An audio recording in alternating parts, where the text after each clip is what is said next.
యాడికెళ్ళింది 80% అని అడుగుతున్నా. ఈ రాష్ట్రంలో పండించిన పంట ఎంతనో తెలుసా నీకు? ఈ రాష్ట్రంలో 141 కుంటలు 141 లక్షల మెట్రిక్ టన్నులు వండింది. 141 లక్షల మెట్రిక్ టన్నులు వండింది. నువ్వేమో 90 లక్షల మెట్రిక్ టన్నులు కొంటాంటివి. 90 లక్షల మెట్రిక్ టన్నులు కొంటాని ఇప్పటిదాకా 45 లక్షలు కొన్నాంటివి. మరి 45 లక్షలు కొంటే 141 లక్షలల్లా 30% కూడా కొనలే కదా. మరి 80% ఎట్లయితుంది? మరి నువ్వు నా వెంటరా గాలి మోటార్ల గాలి తిరుగుడు కాదు. నువ్వు గాలి మోటార్ల గాలి తిరిగి గాలి మాటలు చెప్తున్నావు, అబద్ధ మాటలు చెప్తున్నావు. వాస్తవంగా నువ్వు కళ్ళల పూట తిరుగుతా తెలుస్తుంది, నువ్వు ఊర్ల పూట తిరుగుతా తెలుస్తుంది. ఈరోజు నా రైతు ఎంత గోసపడుతున్నాడో, నా రైతు ఎంత బాధపడుతున్నాడో ఈరోజు నువ్వు ఊర్ల పూట తిరుగుతా తెలుస్తుంది. నేను అడుగుతున్నా రేవంత్ రెడ్డి, మొన్న 10 ఏళ్ళ దాకా నేనే ఉంటా అంటున్నావు. 10 ఏళ్ళు కాదు బిడ్డ, నీకు దమ్ము ధైర్యం ఉంటే రేపు రాజీనామా చేసి మళ్ళా గెలు, అప్పుడు నేను ఒప్పుకుంటా.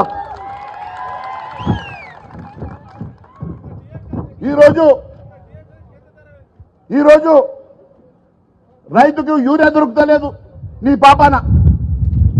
రైతట అదేదో సాఫ్ట్వేర్ వస్తాలన్నట, ఆన్లైన్ వస్తాలన్నట. నాకే తెలియదు, వీళ్ళకేం తెలుస్తుంది పాపం. ఇదెక్కడ కథ? ఎప్పుడైనా ఉండేనా ఇట్లా? ఇదెక్కడ యాప్ వచ్చే? ఏదో యాప్ అట.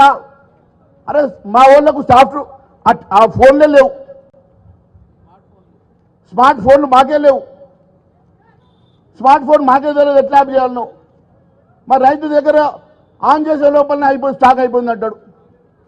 నువ్వు యూరియా ఇవ్వవు టైంకి, నువ్వు నెల పైన తీసాలా. ఇప్పటిదాకా జొన్నల కాంట మొన్న నేను మొత్తుకోగా మొన్న ఓపెన్ చేసిన జొన్న కాంట ఇప్పటికీ సంచులు ఇయ్యడు. జోకడు సంచులు కొనుకొచ్చిండట రైతన్న చెప్తున్నాడు. కొనుకొచ్చిన తర్వాత కూడా జోకిన తర్వాత లాలీలు రావు. ఇది ఎక్కడి గోస? ఇది రామగోస కాదా? ఇది ఎక్కడి గోస అంటున్నా.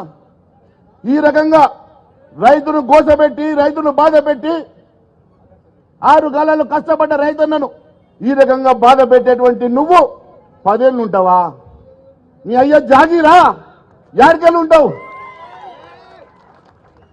నువ్వు? ఒక్కసారి నేను ఈరోజు ఛాలెంజ్ చేస్తున్నా రేవంత్ రెడ్డి, నువ్వు ఒక్కసారి రాజీనామా చేసి మళ్ళా గెలిస్తే నా జీవిత కాలం నేను రాజకీయాలు మానేసుకుంటా. నీతోటి ఏడ చేతనైంది?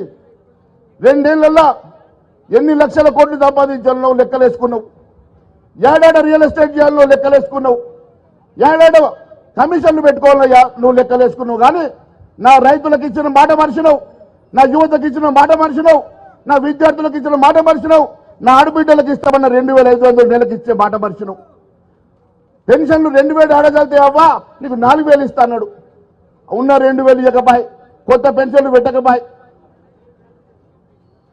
ఇదేనా నీ రాజరికం? ఒక్క మాట 420 హామీలు, ఒక్క హామీ నెరవేర్చాలి. రైతు బంధు కూడా రైతులను అడుగుతున్నాడు, రైతు బంధు కూడా ఇస్తలేడట. ఇప్పటికీ 3 సార్లు ఎగ్గొట్టే, మళ్ళా కాలం వచ్చే మళ్ళీ ఇస్తాడన్న నమ్మకం లేదు. ఈరోజు అన్ని రకాలుగా బాధ పెట్టున్నటువంటి రేవంత్ రెడ్డి గారు, నేను ఈరోజు హైదరాబాద్ ఆఫీస్ నుంచి బయలుదేరి 4 రోజులు పర్యటన చేసి ఇక్కడికి వచ్చినాం.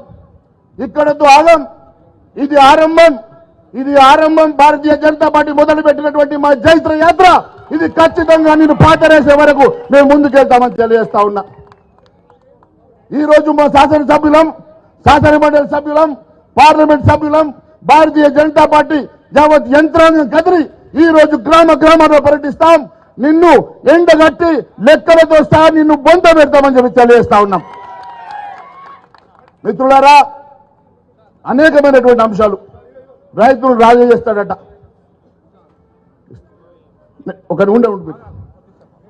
రైతులు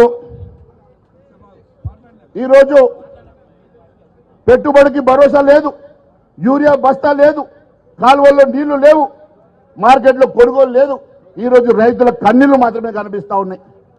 ఈరోజు అనేకంగా రైతు పండించిన గింజ మీద కూడా కమిషన్ తీసుకునేటువంటి దుర్మార్గమైనటువంటి పాలన ఇది. కష్టపడి రైతు పండిస్తే